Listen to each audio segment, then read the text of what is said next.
Programang ito ay rated SPG. Striktong patnubay at gabay ng magulang ang kailangan. Maaaring may masiselang tema, lengguwahe, karahasan, sexual, horror o droga na hindi angkop sa mga bata. Kinasabwat ni Madam Chantal si Doc Cifra. Alamin natin. Welcome back sa aking channel. Mga kaganapan sa abot kamay na pangarap. Napaka-intense nga ng mga kaganapan sa abot kamay na pangarap. Hindi nga mapakali si RJ sa mga kinikilos nitong si Zoe. Kaya naman ginagawa nito ang lahat para malaman kung sino talaga ang ama ng pinagbubuntis ni Zoe. Sabayan pa nga ng malaman nitong si RJ na nagsisinungaling na naman sa kanya si Zoe na si Doc Joy ang kausap niya sa cellphone habang nasa parking lot ito. Dahil ng pagsamasamahin nga nila ang mga iniisip nila, kasama nga ang bracelet na nakuha ng janitor sa lugar ng pinagkitaan ni RJ kay Zoe, ay nabuo nga nitong si RJ na hindi nagsasabi ng totoo ang anak niyang si Zoe. Kaya tinanong niya agad si Joy kung totoo ba na nagkausap sila nitong si Zoe at nag-away ba sila. Doon nga nakumpirma nitong si RJ na hindi nagkausap ang dalawa dahil busy si Joy ng gabing yon at may duty siya. Kaya naman habang nag-uusap nga ang mag-amang RJ at Annalyn tungkol dito kay Zoe sa labi ng Apex, hindi nila namalaya na nakikinig pala sa kanila itong chismosang alalay nga nitong si Madam Chantal. Kaya naman lahat ng narinig niya ay kwento at binalita niya dito kay Madam Chantal. Hindi naman na nagulat at natakot itong si Madam Chantal sa balita ni Daphne na mabubuko na nga nila RJ ang pinag-iingat-ingatang sikreto ni Zoe na si Dax ang tatay nito. Nag-aalala nga si Daphne na baka masira ang plano nitong si Madam Chantal at masira si Zoe.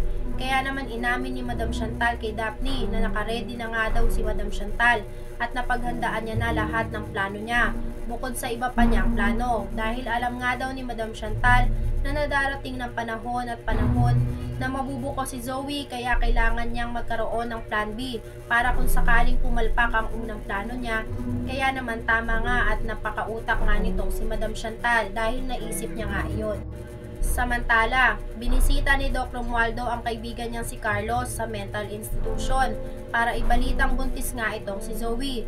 Gulat na gulat at galit na galit si Carlos sa nabalitaan niya at ito ngang si Doc Romualdo ay walang kaalam-alam kung bakit galit na galit itong si Carlos sa balita niya tungkol kay Zoe. Kaya napatanong naman siya dito dahil si Zoe lang naman daw ang ibinalita niya bakit galit na galit si Carlos. Hindi nga alam nitong si Doc Romualdo na may koneksyon ang dalawa at anak ni Carlos itong si Zoe. Samantala, galit na pinakita ni RJ ang ebidensya kay Zoe na nagsisinungaling siya dahil alam na niya na may kasamang iba si Zoe at hindi si Joy ang kausap niya.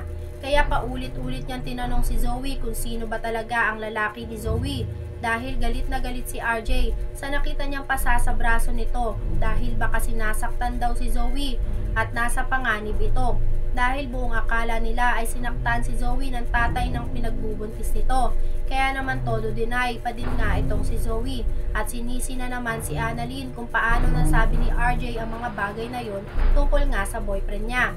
Samantala, dahil nga sa hindi mapakali itong si RJ sa mga sinasabi ni Zoe na mga palusot tungkol sa ama ng pinagbubuntis niya, ay umabot na sa hilahan ang dalawang mag-ama.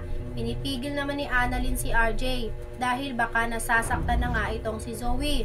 Nakikipagmatigasan naman si Zoe kay RJ kahit na nga buntis ito dahil hindi niya nga talaga kaya na ipagsabi at sabihin kay RJ ang buong katotohanan kung sino talaga ang ama ng pinagbubuntis niya dahil malamang sa malamang nga ay ipapakulong ito ni RJ at malilintikan si Zoe dahil ayaw na ayaw nila kay Dax dahil isa nga itong kriminal at kasabwat ito dati ni Moira.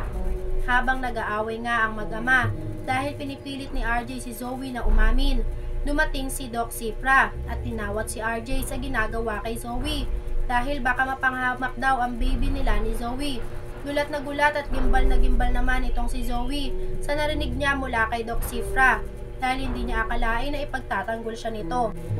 At kung paano niya nga nalaman na kailangan nga nitong si Zoe nang magpapanggap ng boyfriend nito dahil hindi niya nga pwede ipakilala ang tunay niyang boyfriend dahil komplikado at delikado. Maging si RJ at Annalyn nga ay gulat na gulat sa pag-ako nitong si Doc Cifra sa anak ni Zoe. dahil ngayon nga lang nila ito nakita. Hindi alam ni Zoe ang gagawin niya dahil hindi nga siya na-inform kung paano siya nagkaroon ng kasabwat at isang doktor pa na tamang-tama nga sa dinescribe ni Zoe kay Annalyn na trabaho nito. Kaya naman, sinakyan at pinanindigan na lang ni Zoe ang sinabi ni Doc Cifra na siya ang ama ng pinagbubuntis ni Zoe.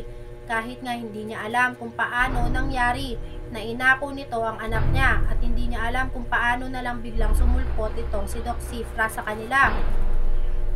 Para lang matigil na nga ang pangungulit sa kanya nitong sila RJ.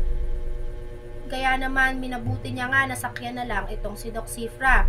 Kahit na nga hindi niya alam kung sinong may pakana ng mga bagay na yon. Kung sino talaga ang tatay ng anak niya.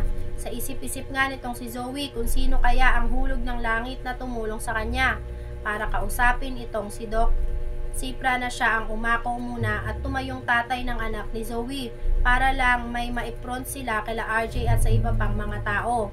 Hindi nga alam ni Zoe kung kanino siya magpapasalamat. Kaya nga gagawin ni Zoe ang lahat para malaman niya kung sino ang nagplano ng pagkakaroon ng sariling tatay nitong si Zoe. Samantala, gagawa nga ng paraan itong si Carlos na makausap si Zoe tungkol sa pinagbubuntis nito dahil siya ang tunay na ama nitong si Zoe kaya kailangan niya at karapatan niyang malaman kung ano ang nangyayari kay Zoe. Dahil may alam nga itong si Carlos at alam na alam ni Carlos na si Dax ang boyfriend ni Zoe. Kaya ganun na lang nga ang galit niya sa nalaman niya dahil hindi daw maaari na mabuntis si Zoe ng isang kriminal dahil ayaw niya daw dun kay Dax at dun lang bumagsak itong si Zoe sa dami-dami nga ng lalaki na nakapaligid sa Apex. Samantala, hindi nga alam ni Zoe na si Madam Chantal ang nagplano at kumausap dito kay Doc Cifra para siya muna ang mag-sub sa pagiging boyfriend ni Zoe dahil bawal nga ang totoong boyfriend nitong si Zoe. Binayaran at pinakiusapan ni Madam Chantal at kinausap si Doc Cifra para maging parte ng mga plano nila. Wala naman pala itong si Doc Cifra at sumang-ayon na lang sa gusto nitong si Madam Chantal. Dahil nandun na nga itong si Doc Cifra doon sa lugar kung saan nandoon si RJ at ito nga si Annalyn ay pinanindigan na lang nitong si Zoe ang kalokohan at ang pakikipagsabwatan nitong si Doc Cifra sa kanya. Inamin niya at sinabi niya na lang dito kala Doc RJ na si Doc Cifra ang kanyang boyfriend at isa siyang doktor. Pinakilala niya ito kala Doc RJ para manahimik na sila sa kakatanong at hindi na ito kulitin ulit. Makikipag-ayos na kaya si Zoe dito kay Madam Chantal kapag nalaman niyang si Madam Chantal ang nagligtas sa kanya sa palatanong na si RJ. Maniniwala kaya si RJ sa umako ng anak nitong si Zoe? Yan nga ang mga kaganapan at mga dapat nating abangan sa abot kamay na pangarap.